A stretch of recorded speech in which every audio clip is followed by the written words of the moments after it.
This is VSiN, the sports betting network. The numbers told the story, they always do. It's one of those idiots who believe in analytics. This is a numbers game with Gill Alexander on VSiN. Good Tuesday morning to you. It is a numbers game at VSiN, the sports betting network, VSiN.com, Game Plus, iHeartRadio, YouTube TV, and of course, Sirius XM Channel 158. It's radio's Gill Alexander, everybody. Wyatt Tom check in for Kelly Bidlin on this fine Tuesday morning. How you doing, sir? I'm good. I'll tell you what, Gil. Yes, sir. What an amazing sports night we had last night. It was incredible. Unbelievable. Between the hockey games and the basketball games, an unbelievable night. And we will talk with multiple folks about both. Jake Hahn about the NHL playoffs, handicapping those momentarily. Nick Whalen will come in, our own Nick Whalen, VSiN's own Nick Whalen. Will join us to talk about the NBA slate tonight. Drew then about tennis in Madrid, maybe, certainly the NBA. And we're doing an NFL draft podcast at 11 a.m. Pacific today. 2 p.m. Eastern on YouTube TV, on our live... The YouTube not channel. YouTube TV, pardon me. On our YouTube channel. Yes, sir. So you go to the VSiN YouTube page and you click on live. Yep. It should be... right now, if you go to it, you'll see it's scheduled. Yeah. If you want to just... Okay. Click that link and just stare at it Just all day? stare at it all day, ready to go. Well, but Gil will be tweeting it out, and I'll make sure to retweet it that's on the correct. VSiN. I will tweet it out. But Drew, Luke Swain, Vegas Refund, that is, and I will do a podcast on the NFL draft a little later today, but we will touch on the NFL draft with Drew. What do we know at the top? How far down can we go now? Do we know 1, 2, 3, and 4? And then do we know anything after that? Anything at all? Because the more I hear, the more I'm convinced we know nothing. And then Matt Brown, who will join Stormy for Money Moves after us, he'll actually come in a little earlier to talk NFL draft with us. So a whole bunch of NFL draft, a whole bunch of NBA and NHL. Before I get to the games last night in the NBA, have I mentioned this before? This is totally rando, has nothing to do with anything. But my father passed away about 3.5 years ago. 3.5 years ago.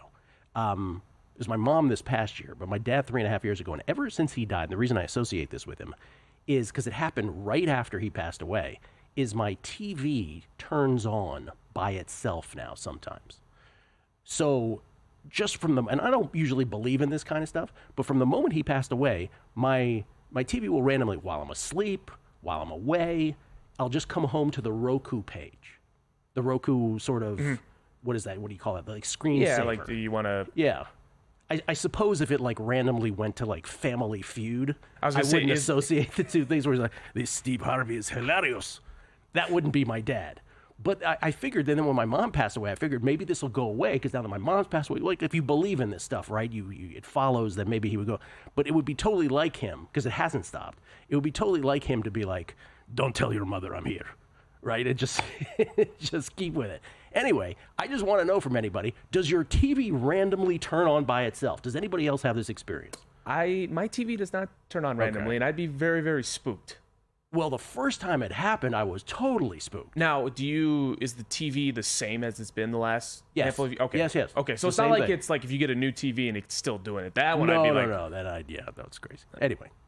But by the way, who said that you had a great impersonation the other day? I can't remember who it was. I think it was on Ernie Johnson. On Ernie Johnson, yeah. Obviously, never will meet your parents, but I feel like I know them by the way... Oh, that's very nice of you. It's like spot on. They would have enjoyed you, Wyatt. Who was that guy that called you Wyland on Twitter yesterday? Yeah, you sent me a tweet yesterday. I'm like, first I thought it was the pods, and I was like, I messed it up, and I'm like, I looked at the tweet, I'm like, Wyland. I'm like, how? It's Wyatt.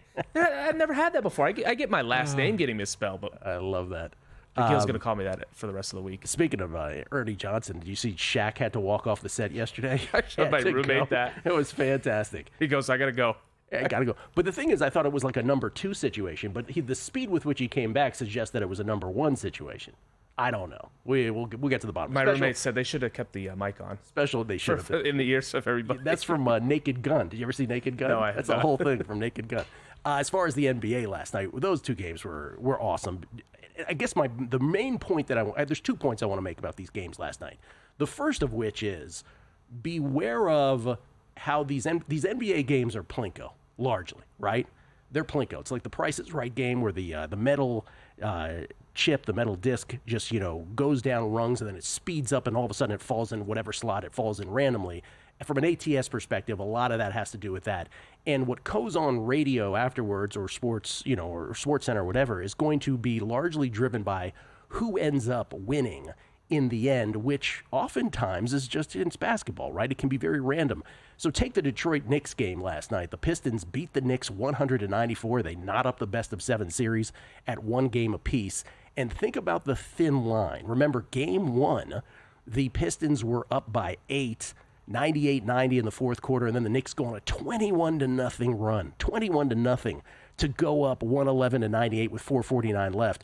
And I mentioned this the other day, too. The Pistons did cut it to 6 with 123 left, but they couldn't have played it any worse or strangely. From that point forward, Asar Thompson immediately committed a foul, and the Knicks just cruised. It looked like the Pistons just didn't believe that they could win that game at the end. And so the Pistons probably thought, and correctly so, that they should have, perhaps, could have for sure, but perhaps should have won game 1. Last night, same sort of thing looked like it was brewing. Pistons up 13 with 7 minutes to go, but a 19-6 Knicks run ties it up at 94. I think Josh Hart was fouled on the play that tied it up. They didn't call it. And then Schroeder, just cold-blooded with 56 seconds left. He sinks a 3, and Detroit never looked back. New York wouldn't score again. Both Brunson and Bridges had game-tying 3 opportunities. They both missed it. Bridges was painfully short, clanging off the front of the rim, 194. So the Pistons knotted up. And by the way, it's the Pistons' first franchise playoff win since 2008. That breaks the longest active postseason win drought. Does that surprise you?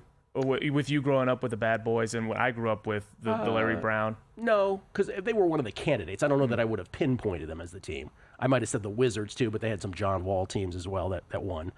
Cade Cunningham led the way, 33 points, 20 of which came in the first half. He also had 12 boards. Brunson, 37, and 7 boards in defeat. But what I'm getting at here is, the narrative is going to be, wow, the upstart Pistons, they should be up 2-0, and now you're headed back to Detroit. Imagine if they lose this game, right? It's 94-94. Imagine if the Knicks figure out a way to win it.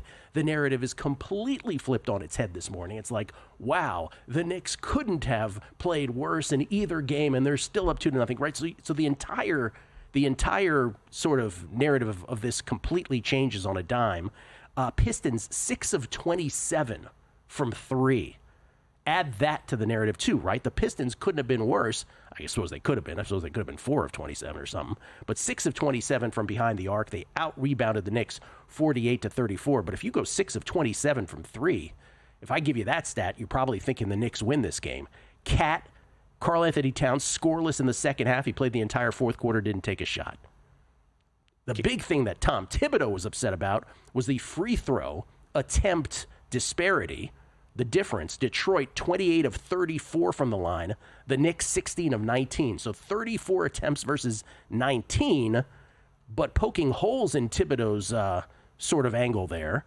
The Pistons had 24 fouls called on them compared to the 22 that the Knicks were called for. Cunningham, and he seized on the Cunningham versus Brunson difference. Cunningham actually went 10 of 12 from the line, Brunson 9 of 11. So not quite exactly what Thibodeau was getting at, but 1-1, and we head back to Detroit with the Pistons having home court now. The other game, same sort of thing, right? The greatest game of the game ones was Clippers-Nuggets game 1. Game 2 did not disappoint either. Clippers win it 105-102. They tie up the best of 7 Western Conference first-round series at 1 game apiece. Tied at 100 apiece.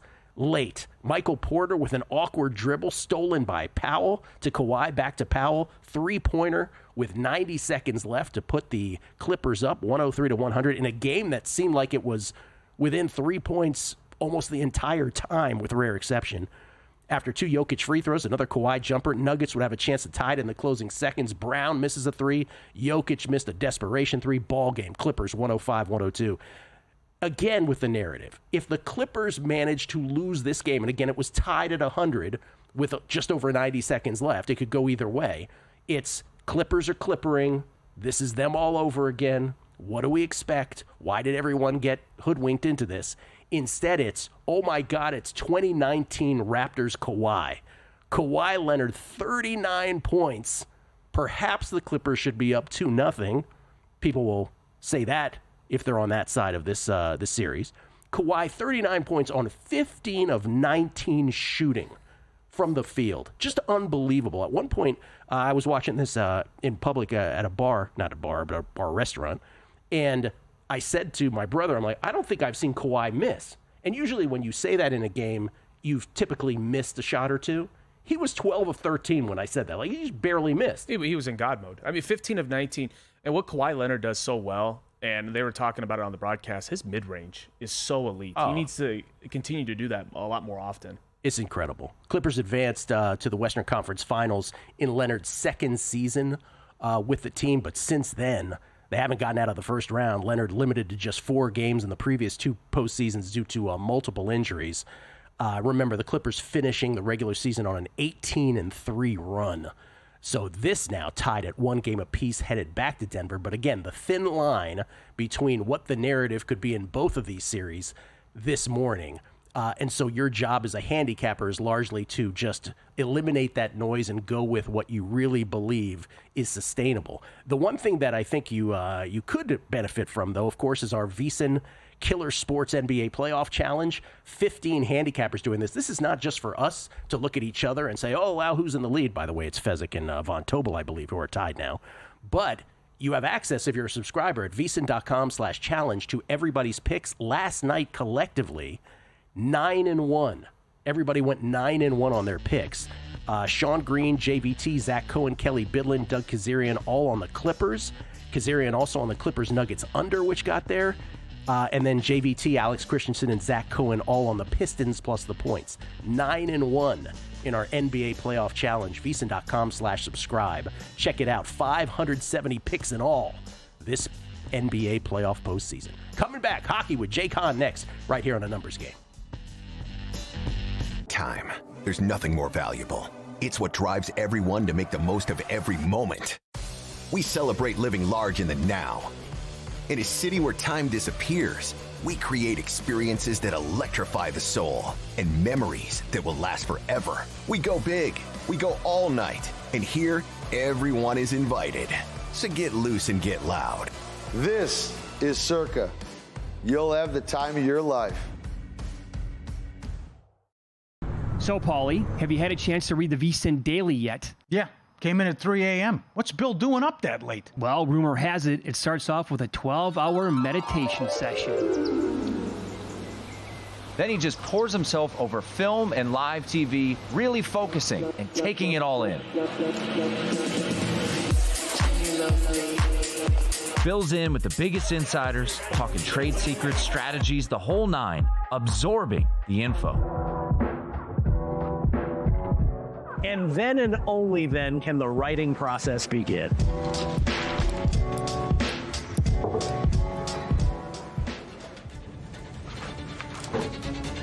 In Las Vegas, Bill's late night becomes your early morning. Wake up to the very latest betting insights in your inbox with the VSiN Daily. Sign up for free at vsin.com/newsletter. Coming up on the next edition of Follow the Money, Indy Jeff Seeley will be on the program, giving out his best bets for the upcoming Zurich Classic. Jonathan Davis in town for Knights and Wild Game 2. He'll give out his best bets and player props in the NHL playoffs. And the owner of Circa, Derek Stevens, with the draft right around the corner, and recap a busy weekend as well. 3 playoff games in the NBA, 4 playoff games in the NHL. Follow the Money, 4 to 7 Eastern on VSiN, the Sports Betting Network, and now on Sirius XM Channel 158.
VSiN, the sports betting network. Want to know where the money is really going? Unlike other sources, our betting splits come straight from Circa and DraftKings Sportsbooks, giving you insight into where the sharp action is landing. Circa is known for taking big bets from professional bettors, while DraftKings provides a broader market perspective. That means you're getting the real action, not just public money, but the kind of wagers that move lines. See the percentage of bets versus percentage of handle on every game across every major sport, helping you make smarter, more informed bets. Get VSiN Summer Special right now for only $59 until August 1st at VSiN.com/subscribe. That's VSiN.com/subscribe. We get tweets at Beating the Book. Always appreciate the feedback. Razorblade at Razorblade Sports. Bet online.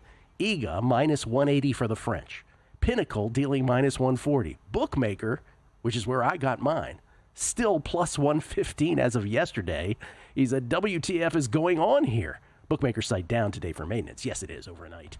They have some maintenance. But that's what I mentioned, was it last week with Zach, that all of a sudden bookmakers was dealing a +117, +116, +115.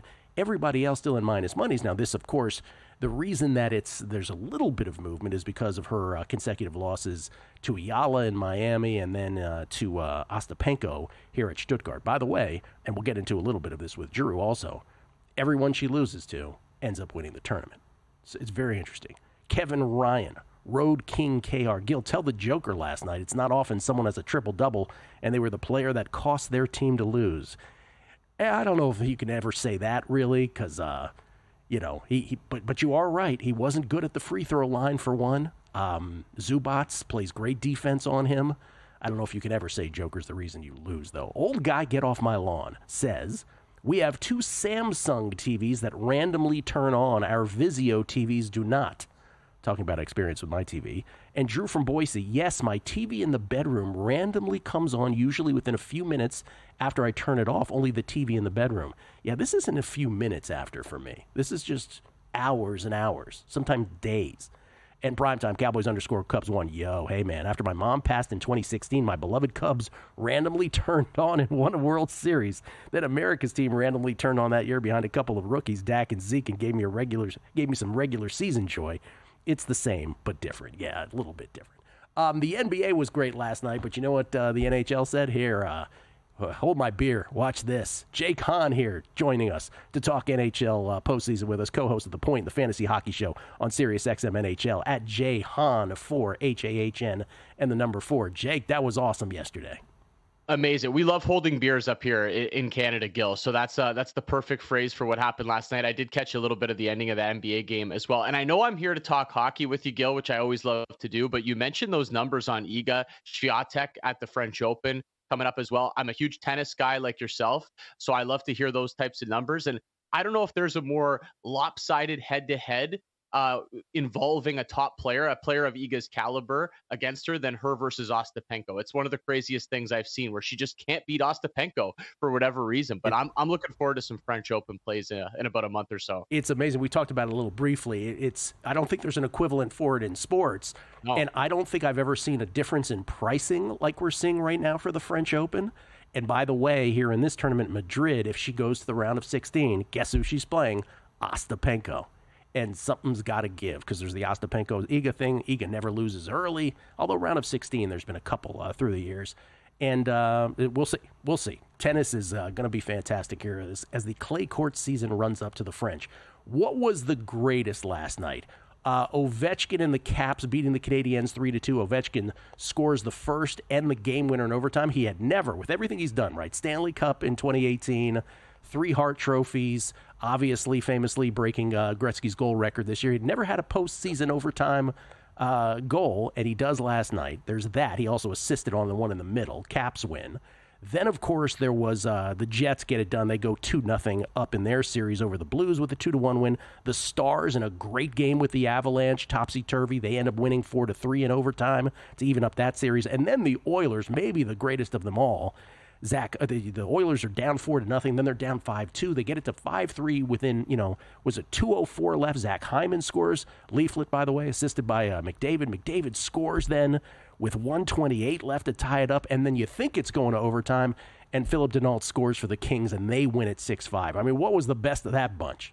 Man, hard to pick one when you list it like that. I mean, that was the perfect night of playoff hockey, and that was our first full slate. It was a bit of a soft launch over the weekend, 2 on Saturday, 3 on Sunday that were all spread out, but that was your classic first round. Too early, too late, and it did not disappoint. All 4 games decided by 1 goal, Gill. So that's what we like to see this time of the year. A couple overtimes, got our first taste of playoff hockey overtime. Great to see Ovechkin score that goal, especially after the season that he had as well. If I were to pick one in terms of quality of game, though, I do think it's Colorado Dallas. I mean, I watched that whole game, just an electric pace from both teams. And that is, I can't understate how huge of a win that is for the Dallas Stars. They came in as underdogs in this series, even though they're the higher seed and the team with home ice advantage, dealing with some injuries. And we know how great the Colorado Avalanche are. So that was just a massive win for them. You go down, you drop both your home games, going back to Colorado, you're basically cooked. Like I would never rule a team out, but the series basically would have been over at that point. So that overtime goal, just massive for Dallas. And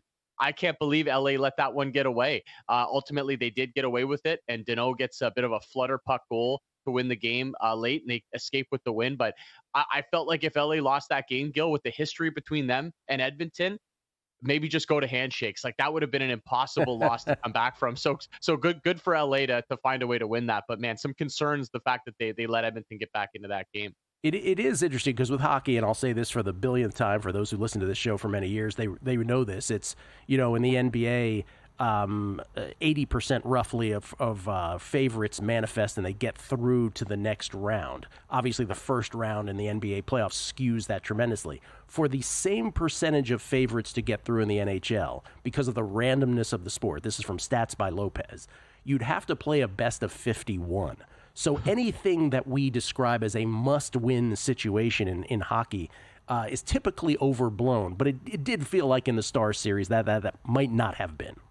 And we are seeing chalk reign supreme so far. It's a very small sample size. We're 3 nights into this thing, 9 games into this thing. But we finally had our first underdog win last night. And it took overtime. It took deep into the first overtime, almost 2 overtimes for Dallas to beat Colorado. And Dallas is the home team. So not like they're a heavy underdog in that series or in that game last night. So it has been chalk heavy so far, Gill. Not to say we won't see our fair share of upsets, but at least, trying to overreact a little bit to these first couple nights, you're thinking, okay, do we maybe have a couple sweeps or 5-game series in the National Hockey League? Because it does seem like the favorites so far are taking care of business in the NHL. When you were on with us last week, you liked the Lightning in the series. Yeah. Are you taking them in Game 1 tonight against the Panthers? Yeah, Kings and Lightning were my 2 series plays when I came on with you last week. The Kings made me sweat out that Game 1 a little bit last night, but ultimately they do get it done. And I'm going to double down on the Lightning. I'm always careful with this, right, Gill? If you make a series play, you bet the team at Game 1 at the same price. Maybe you want to go half unit play, however you decide to do it. But I am going to take the Lightning. I think it's a good price on home ice. These teams have had a lot of time off. We've had to wait a long way to see this series, and I would rank this 1 out of 1 in terms of entertainment. Also in terms of a team, I think this will be the most difficult matchup through the Eastern Conference side for either team. Whoever wins, I think it will open up the path for them. So, hey, if you like a team from this side, maybe you want to go to an Eastern Conference future, a Stanley Cup future. But I like the Lightning to set the tone here in Game 1. I just think they come in with better form. Maybe the time off stop that form a little bit, but I'm going to trust the Lightning to find a way at just over a pick'em price here on home ice. Yeah, there's one of 4 games tonight in the NHL. That's the only one that is a Game 1. The others are all Game 2s. As the road teams look to even up the respective series, it begins tonight. The Game 2s do anyway, and the whole slate begins with a face-off Devils and Hurricanes. Canes up 1-0 in that series. You have a creative way to bet this one. Well, this was probably the most lopsided game visually that we've seen so far over the weekend. Just a completely dominant effort from the Carolina Hurricanes to run away with Game 1 against the New Jersey Devils. And I think New Jersey was talked about the least of any teams coming in, missing their best player in Jack Hughes. A lot of people just writing them off to the point where I kind of forgot they were even in the playoffs. And watching Game 1, backed up, I think, some of those narratives. So New Jersey's going to have to make some adjustments because Carolina just swarmed them. They wouldn't let them touch the puck, and they peppered Jacob Markstrom. And I think that's the area that I want to attack. I was on this in Game 1, and it flew over Jacob Markstrom over on saves, whatever number you can grab. I grabbed 25.5 last night. I think it's moved up to 26.5 now. I'd expect it to go up even more before game time. I just think Carolina is going to continue with this game plan of peppering the goaltender, taking shots from everywhere. And I do think Markstrom's good enough to make some saves to go over that total. Markstrom over 25.5, and you said up to 26.5 you would play it? 26.5. I think I'd even go to 27.5 if you can get some plus money with it, even minus 105, minus 110. That's a number I'd be comfortable playing. I think the Canes get into the 30 to 35 shot range pretty comfortably in this game. All right, and the other two games tonight, the Leafs and the Senators, the Golden Knights and the Wild, both the Leafs and the Golden Knights trying to take 2-0 leads in their respective best-of-7 series. You are staying away from both of those. I would lean the over in the Leafs-Senators game after what we saw in the first game, and I think the Wild have a sneaky chance to make it interesting against Vegas. Not enough to play the money line, Gill, but maybe a little sprinkle on the plus 1.5 for the Wild. Well, let's see if the NHL can top that from last night. That is a tall task. It was awesome. Hope that it's as great tonight. Thank you, Jake. Appreciate it. Always great chat with you, Gill. Let's hope we have another fun night tonight. Yes, sir. Jake Hahn, everybody. Again, co-host of the Point, the Fantasy Hockey Show on Sirius XM. Baseball, Mark Borchard, next right here on The Numbers Game. And they're off.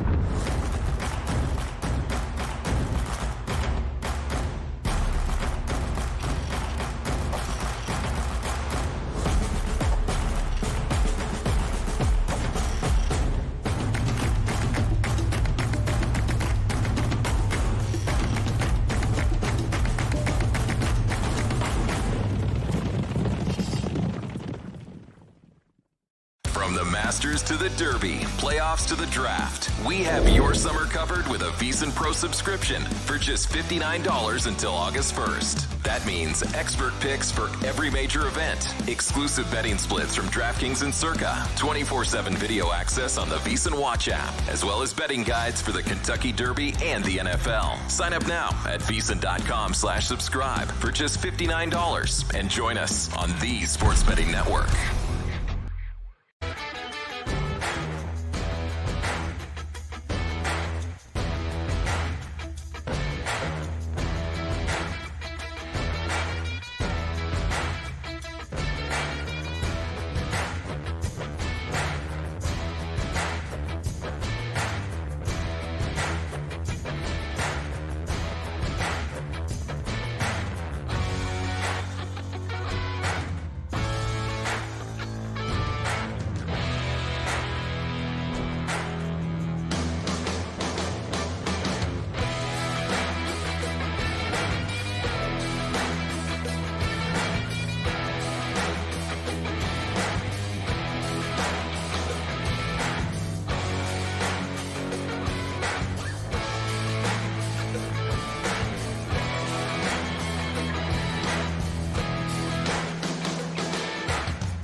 This is VSiN, the Sports Betting Network.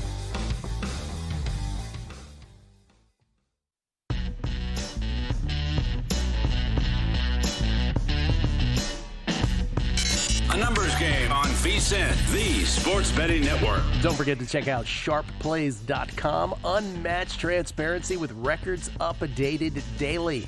Not to mention some AI in there. AI betting analysis, real-time global betting information, and alerts directly from the pros. That's sharpplays.com. Well, you ask a question, you get answers, and I've certainly gotten my share of them here on the old TV turning on. Tristan Paul on Twitter. Most modern TVs have wake-on connection / and then he gets into some WLAN, I don't know, some other features here. More than likely nothing wrong with the TV at all. One of the connected devices is either sending out a still-in-use check over HDMI, or it could be something simple like a bad HDMI connection or cable. I'd prefer to think it's my father, quite frankly, but I appreciate the technical analysis on that, Tristan. I'm sure you're correct. Or are you, if you know what I mean? Ladies and gentlemen, Mark Borchard joins us now from an undisclosed location somewhere in the desert, courtesy of the Progressive Guest Line. You can follow him on Twitter at BaseWinner, basewinner.com. I'm laid back. Got my mind on my money and my money on my mind. There he is. No one spits rhymes like he does and uses baseball metrics to handicap the great game. What's up, man? You know what, Gil? Hey, Gil, yesterday was my 55th birthday, and happy birthday. I did.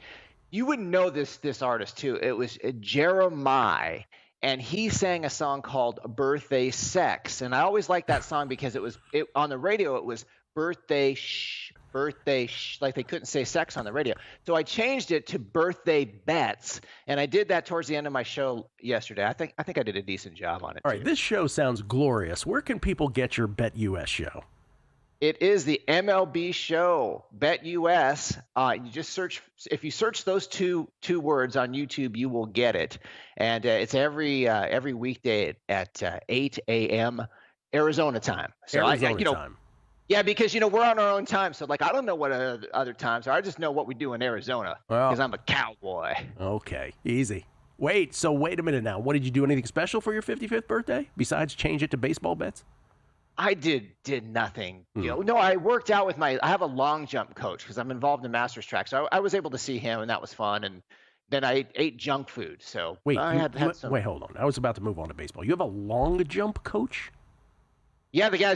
He's really cool. He's from Zimbabwe. He's an international ranked triple jumper, and I met him on the track running there, and he works with me. So it's fun. I always look forward to working with him. His name's Shingai. He's a good guy. What made you decide to train to do a long jump though?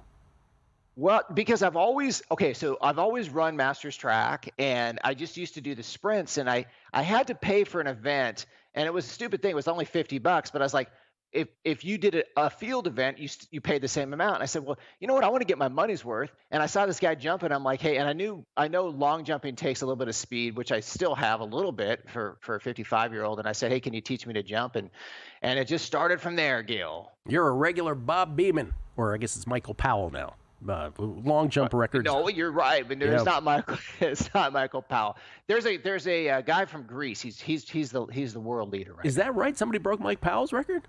I had no idea.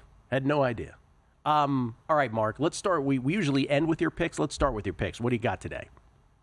Well, Gil, I'm going to go with the base winner parlay here. Minnesota and Arizona. There's two teams that I really like, and I still like them both to win the division. So people can hate me for that. But today I think Fat is a better pitcher. You look at his pitching plus numbers, 85 percentile, and Littell is 57 percentile, and that kind of carries over to their strikeout percentages as well. And this is a last 17 game median, and Fat's up there 25%. 82nd percentile. The 25% is the actual K percentage, and then Littell 20.5 raw K percentage, 42nd percentile. So I think we get a pitching advantage. For me, the hitting, even with Marte, this is really interesting. Even with Ketel Marte out of the lineup, they're 6th in baseball. These Diamondbacks are, Gil. And then I have their bullpen ranked number 1. And we're still kind of waiting to see what happens with AJ Puck's injury. That's one thing that has kind of been prevalent in that NL West. Arise went down with a concussion. They're missing I think they're missing 3 guys. Merrill's out of the lineup. Cronenworth's out of the lineup. Jackson Lockridge, I think, or Brandon Lockridge. Everybody's named Jackson, and I always forget. But Lockridge and Hayward are all out for the Padres. And And of course, Marte for the D-backs, I think their best player personally. I think he's even a little bit better than Carroll, slightly by my numbers. And then Puck with elbow inflammation, you kind of always worry about that, Gill. All right, so the play is the Diamondbacks today, yes?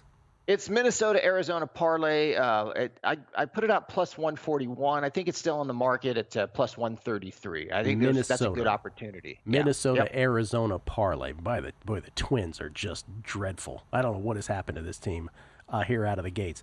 By the way, Michael Powell still holds the long jump record, Mark. What the heck are you talking about? 8.95 meters.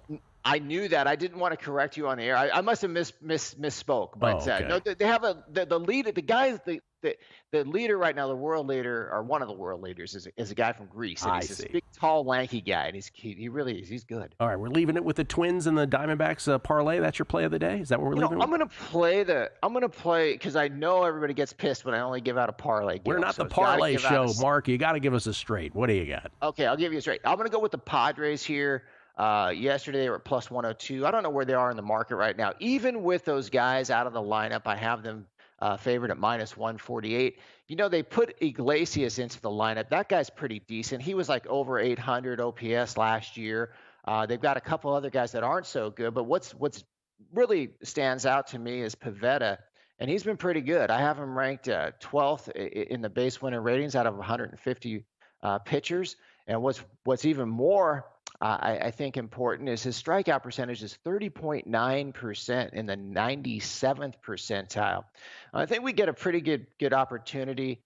You look at Flaherty, you look at his stuff plus, it's kind of middle of the road, 47th percentile, and Pivetta's stuff is in the 81st percentile. And so even with the subtractions, if you will, from that Padres lineup, I have them 18th in baseball on this particular day, and I've got the Tigers 20th. So you put all that in the mixer, and I think that this is a good opportunity to get the Padres right around even money. Okay, there you go. You fulfilled your duties, sir, with that. You do a great job of tracking everything Major League Baseball wise. I'm curious. I'll just put you on the spot here. You and I, we do quarterly shows. We're just barely over halfway to the first quarterly show, the Q1 derivative show. I'm curious what starting pitchers you have observed, or at least by your numbers, forget about your observation, just by the numbers, who you're like, okay, this might be a pitcher that I would consider a Cy Young bet on. They are overperforming where I thought they might be. I think Logan Gilbert, I don't know what the odds on him, but he's number one base winner ERA. And I think that what's interesting for me, because I took a look at him the other day, and I do standard deviation of last 17 games with the base winner ERA number, and he was really consistent. So you've got this guy, he's number one in baseball, and the standard deviation is super low. So he's been very consistent. Of course, he pitches in Seattle, which is going to help him, Gill. Logan Gilbert right now for Cy Young. Let me see. 9-1. 9-1. So he's the fourth short shot. Garrett Crochet, Tarek Skubal, and Max Fried, the only three that are shorter in the American League. Okay, so this is base winner ERA 1-3. Interesting. And most of these guys, I think a couple of guys have 20 innings pitched, but it's still small sample size. Logan Gilbert 1.81. Raggins, no regrets with Raggins, 2.20. And then Jack Leiter, although it's only 2 games, he's 2.38. So for what it's worth, those are the American League guys, Gill. You can answer this either way. You can answer it both ways. Give me the team right now that in the standings is way underperforming where they ought to be based on your expected standings, because I know you do that as well. Give me the team that is overperforming by the most of where they should be. The team that is underperforming in the standard standings is the Rays, believe it or not. They're 9-13 in if you look at the daily paper, if you will, Gill. But based on the weighted runs created plus, xFIP minus, and defensive runs saved, they should be 15-6. Roughly. Wow. So, you and if you look at that xFIP minus, and I'm playing against them today because I don't know if the sample size is big enough, but they're best in baseball, xFIP minus. That's collectively starters and relievers. And then if you look at the the weighted runs created plus, and that's a number that I think everybody should use. It's an easy number to work with. They are 4th in baseball, Gill. So that's pretty interesting. And defensive runs saved. And this is more, I think, descriptive than predictive, but nevertheless, it's a good number to use in expected wins. They are best in baseball, tied with the Yankees. So you've got all the components there that they've really done well, and yet they're sitting in the standings at 9-13. So that's an interesting one, Gill. I love the base winner expected standings because it gives us an opportunity in the daily numbers to perhaps exploit some value there. If a team is better or worse than they actually seem to be to the general public right now. Is there one to the opposite real quick? Is there somebody overperforming? I ask very cautiously. Real fast. Padres, I'm betting on the data, 16-7 in the standard, and they should be 13-10 roughly. So, I mean, decent numbers. I mean, they should be 13-10, but, there you go. You passed the test. You did not say Giants. You're a winner. Thank you so much, Mark. Thanks, Gil. My pleasure. Mark Borchert, the best in the game at base winner. Coming back, Nick Whalen, NFL Draft at NBA next. In the heart of downtown Las Vegas, a sports oasis awaits. Stadium Swim, the ultimate outdoor amphitheater, built for the ultimate sports fan, with a colossal screen that brings the game closer than ever. Reserve a daybed, private cabana, or lounge in the center of it all. 6 pools to dive into as the game heats up. And the best part, there's never an off-season. Open 365 days a year. Stadium Swim, it's always spectator season. Elevate your sports betting game with VSiN's exclusive betting splits. Stay ahead with real-time market trends and track bet percentages on any matchup, then uncover the edge by comparing them to the amount of bets placed to find out where the sharp money is headed. Upgrade to VSiN Pro to access betting splits, live odds, line moves, power ratings, and in-depth game analysis. Go to vsin.com/pro to join VSiN, the sports betting network.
Game on VSiN, the sports betting network. Take your betting to the next level with First Bet. Whether it's Santa Anita, Gulfstream Park, or the road to the Kentucky Derby and Preakness, First Bet puts the action at your fingertips. Sign up now at firstbet.com. That's the number one, stbet.com. And use promo code VSiN200 to score a 20% rebate on all your wagers for the first 60 days up to $200. Don't miss out. Bet smarter today at firstbet.com. It's Gill Alexander. We get tweets at Beating the Book. By the way, Kelly Bidlin's still on vacation. He is in Turks and Caicos. He'll be back on... I don't even think it's Monday. I think he'll be back on Tuesday of next week. Wyatt doing a bang-up job while Kelly's gone. Or as we now call him, Wyland doing a fantastic job. We get tweets at Beating the Book. Chris Patrick, Hard Rock Bet Florida, down last night from 6 p.m. to 10 p.m. for maintenance. Are you kidding me? During NBA and NHL playoffs? Never seen that in 30 years. Craziness, I say. Yeah, 6 p.m. to 10 p.m. during the NBA and NHL playoffs is not good. At least Bookmaker had the decency to do it on the overnight. 3 Jack H3131. Gill, your TV conundrum is likely your mom checking in saying, Gibby, why do you watch all these sports? Go outside, go play tennis with your friends Todd and Steve. Or it's aliens, heard they frequent Vegas. Yes, they do. Could be that as well. C. Spackler, you don't have a long jump coach? I still can't get over the image of Mark Borchard, base winner, long jumping. Joe C714, I don't believe in this stuff either, but sometimes it can't be explained. Middle of the night, wife was on the way to the hospital since her uncle was about to pass away. Phone flashlight turns on time of death before she knew he passed away. I have it on video. Man, some paranormal stuff sometimes. New Jersey, New York, GV. The segment with Base Winner rivals some of the more unhinged segments with Wish Never Weingarten. Quote, wait, you have a long jump coach? Versus, I'm thinking of buying a house next to Lambeau and turning it into a bed and breakfast, which is something that Jason said back in the day. And Jason Stark, just follow Base Winner on X, Gill. He reposted his Bet US show every day once it wraps up. It's been very profitable for me. I'm always asking Mark to add a Saturday or Sunday episode. And, of course, apparently he raps as well. Bruce Dobigan, in my TV days, my critics used to say that their TV turned off when I came on camera. Eerie. Ba-dum-bum. Thank you, Bruce, for that. Sorry about the critics. Nick Whalen, kind enough to join us. He not only, by the way, Nick Whalen, is a RotoWire senior analyst, but of course, for our purposes, he is the co-host of Prop Points each and every weekday here that he does with Craig Erickson on the network on VSiN. He joins us now, courtesy of the Progressive Guest Line. You can follow him on Twitter at Whalen, W-H-A, the number 1 E-N, replacing the L with the 1. How you doing, man? How's it going? I'm great, man. I'm great. Always good to be on the show. You know, I've been jealous from afar, seeing Kelly just, flexing on Twitter and Instagram. The guy's just, laid up at the beach, hanging out in Turks and Caicos. But this is one of my favorite sports weeks of the year. Not only do we have round 1 of the NBA playoffs, but of course the NFL draft coming up. I'm actually heading out to Vegas tomorrow night, so I'll be there for draft weekend. Gonna be a lot of fun. By the way, I said Craig Erickson, who was a former ball player. I meant Jeff Erickson, of course, for goodness sake. I almost said Michael Erickson, who was someone I used to work for. A lot of Ericksons. Pardon me, Jeff. I apologize. Yep. All right, let's get the NFL draft stuff out of the way. I'm going to talk to Drew about this here momentarily, and then we're going to do a podcast about it. But you, in a draft that is a little squirrely, a little janky, you do like a couple props. I think squirrely and janky are the perfect adjectives for this draft. And I think it's only going to get squirrelier and jankier. We just got a report about 25 minutes ago that now both the Browns and the Giants are fielding calls to potentially move out of their picks inside the top 5. So, kind of felt like things were starting to solidify over the last couple of weeks. We'll see if that ends up coming to fruition. But yeah, in terms of some props that I'm keeping an eye on, I'm buying in on the Saints' interest in Jackson Dart. The term hot and heavy for Jackson Dart was thrown around yesterday. I don't think the Saints are all that interested in Shedeur Sanders. They were the betting favorite to take Shedeur for weeks, and that has now shifted dramatically at the DK Sportsbook. I'm looking at Jackson Dart plus 450 to be a top 10 pick. Now, his draft pick over-under is 24.5. It's almost even both ways, so this is by no means a lock. Maybe this is all an elaborate smokescreen by the Saints. It's possible, of course, that they could trade back, or they make a different pick at 9. They trade into the latter half of the first round. But if the Saints are that in on Jackson Dart, I don't really see them taking the chance of trading back or saying, oh, well, we'll trade back up into 24 and then we'll get him there. There's just too much risk involved if that's the guy that you want to lead your franchise going forward. So I like Jackson Dart plus 450 to be a top 10 pick. Looking at the Saints taking him at number 9.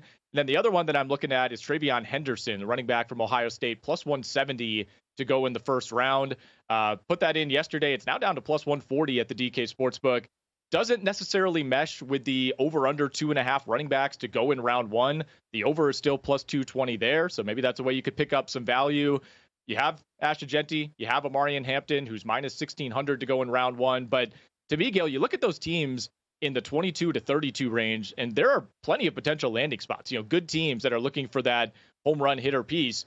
Denver even at 20 could be in play. You look at Minnesota at 24, Houston at 25. Those are two teams with aging running backs. They could be looking for a succession plan.